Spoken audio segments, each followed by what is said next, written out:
Hello, magandang araw. Welcome sa klase ni Engineer Ronel. Halina at mapakinggan, mapanood, at matuto sa mga turo ng aking mga guest tutors.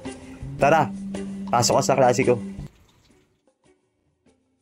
Good day everyone, my name is Carrie Lopez and I'm one of the students of Engineer Ronel from BSCE 3A. So, ngayon magsasolve po tayo ng sample problem ng continuous beam using moment distribution method. So, for reference, nakuha ko po itong problem na to sa book ni Pytel tsaka Singer na Strength of Materials. So, by means of moment distribution method, solve the moment at R2 and R3 of the continuous beam shown in the figure. So, ngayon, makikita natin, meron tayong figure dito. It consists of two span, and meron din tayong mga loading, two types of load. Ito meron tayong pointed load, tsaka triangular load. So,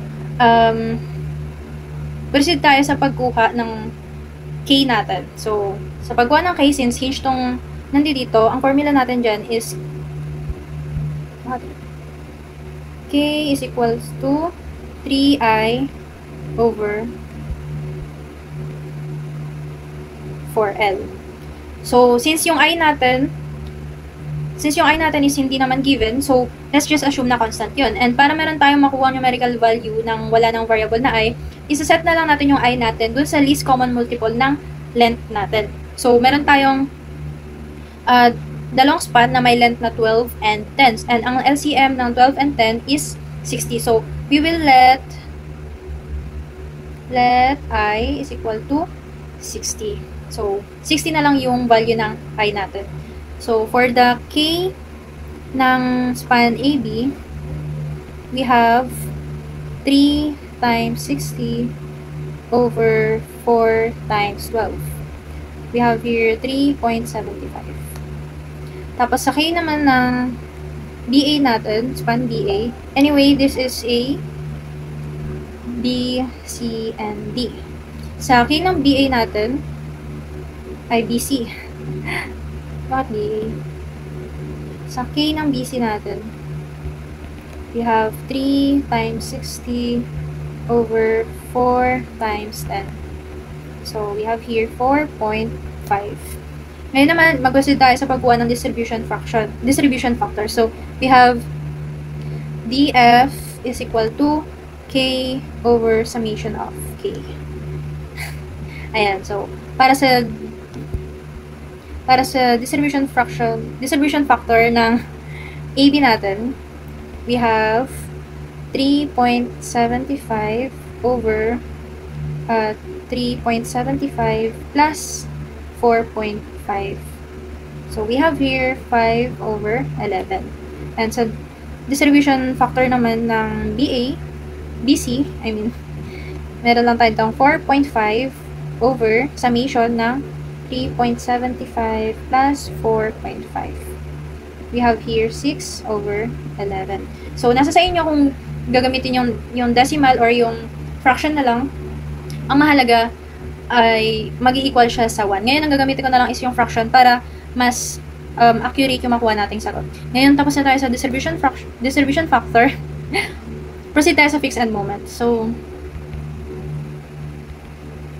fixed end moment ng AB. Dito sa span natin ng AB, dalawa yung loading natin, pero parehas lang sila ng type of loading. Parehas namang pointed load. So, this is just summation of EAV squared over L squared. So, we have here negative, tapos yung pointed load, 300 times 4 times 8 squared over 12 squared. Minus 300 times 8 times 4 squared over 12 squared. So, we have here negative 800.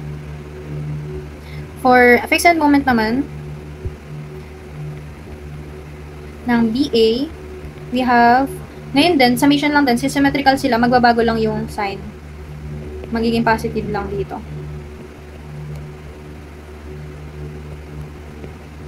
300 times 4 times 8 squared over 12 squared.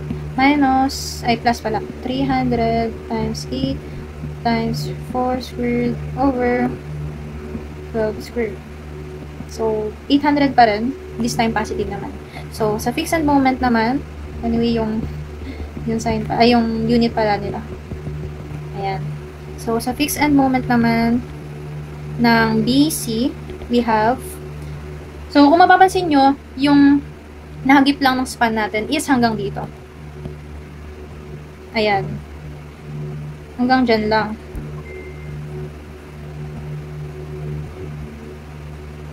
At nakabuo tayo dito ng trapezoidal load. And wala naman tayong formula for trapezoidal load sa MDM. So, ang gawin natin, ihati na lang natin to sa dalawa para mag-form siya ng dalawang shape. Ayan. Ngayon, nakagawa na tayo ng triangular load tsaka rectangular load. Pwede na lang natin i-summation yun using the formula. So, as you can see, hindi natin alam kung anong value dito sa part na to.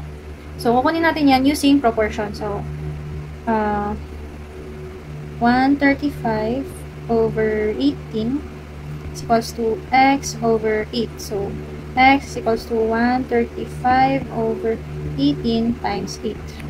So, this is just 60. So, 60 pala yung dito. 60 pala yung loading dyan. Ngayon, ano na natin siya sa formula. Formula dito. So, since nandito tayo sa part na to, and nandito tayo sa mataas na part, alam natin na ang denominator sa pagdating sa formula nito is 20, and dito naman, 30. So, meron tayo dito, negative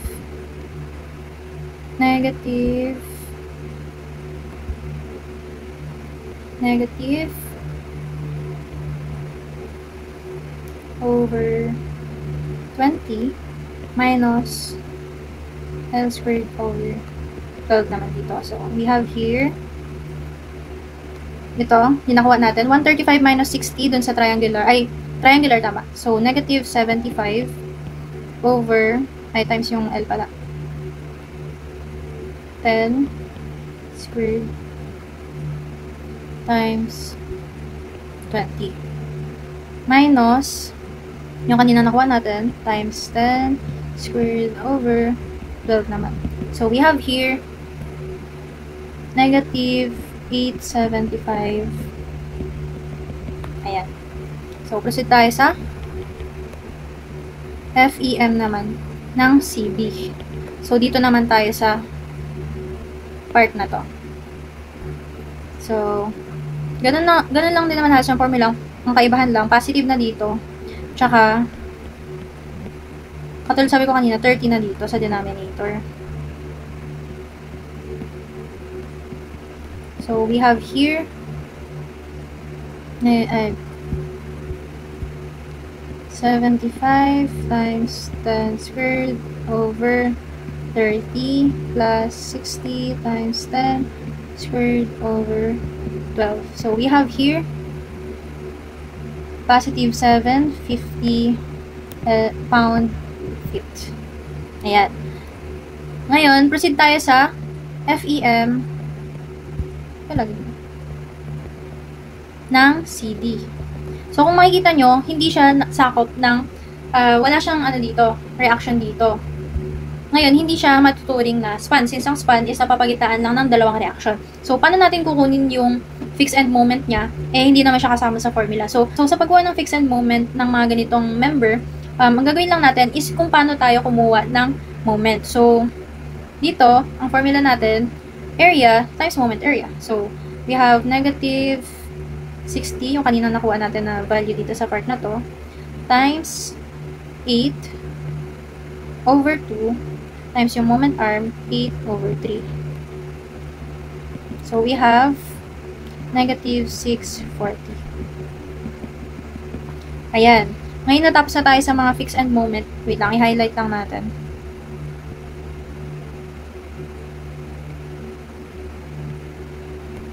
Ngayon natapos na tayo dyan, salpak na natin siya dito sa table natin. But first, ilagay muna natin yung distribution factor natin. So, dito sa A, since hinge lang to, 1 dito. And dito naman sa B, ito yung nakuha natin kanina. So, tulad ng sabi ko, fraction yung gagamitin ko. So, dito, 1 lang din, tapos 0 dito. I-plug in natin yung mga nakuha natin. Negative 800 positive 800, negative 875, positive 750, negative 640. Ayan. Dito naman sa pagbabalance natin, ito sa balance joint, alam natin ang formula nito is ipagpa-plus lang natin tapos ita-times natin sa negative. So, dito, kaya nabala dyan. 800 minus 875 times negative, it is just positive 75. Positive 75 times 5 over 11, we have here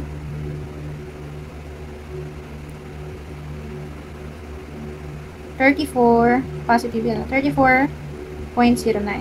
Dito naman, positive 40.91. Tapos dito, magiging positive lang siya since negative times negative, positive 800 lang pa. Dito, 750 minus 640 times negative, it is negative 110. Times 1, negative 110 pa rin. And 0 dito. Dito naman tayo sa pag-carry over natin ng moment. So, sa pag-carry over natin, carry over moment, i-divide lang natin sa dalawa ng ganitong direction. Ganyan. Ayan. So, 34.09 divided by 2, this is just 17.045. 800 divided by 2, 400 lang yan. Ganun lang din yung gagawin natin dito. So, dito, negative 55. Negative, ay positive pala, 20.455. Ayan. So, again, ibabalance na naman natin. Tapos, ito-times na natin sa distribution factor. So, 400 minus 55 times negative, it is negative 345. So, negative 345 times 5 over 11, we have here negative 156.82. Ito, negative 188.182. Ito, magiging negative lang. Ito naman, magiging negative lang din. Ayan. So, i-carry over ulit natin. Pag ganun ulit. Pag ganyan. Ayan. Negative 156.82 divided by 2. Negative 78.41. 17.045. Negative 8.5225. Negative 20.455 divided by 2. Negative 10.228. Negative 188.182 divided by 2. Negative 94.091. After nyan, last na to, i-balance ulit natin. So, negative 8, negative 8.5225 minus 10.228 times negative 1, 18.7505, tapos times natin sa distribution factor, we have positive 8.5228. So, dito, positive 10.228. Ito magiging positive lang. Ito magiging positive.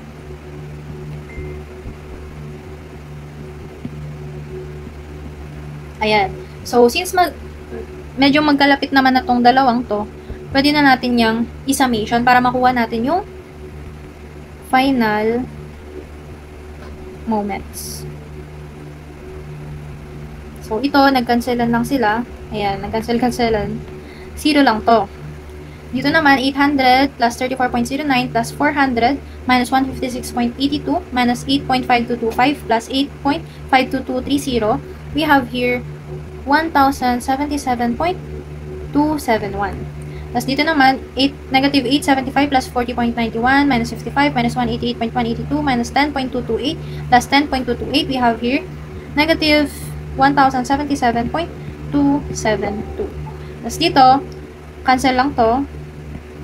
750 minus 110, 640 lang dito. Plus negative 640 dito.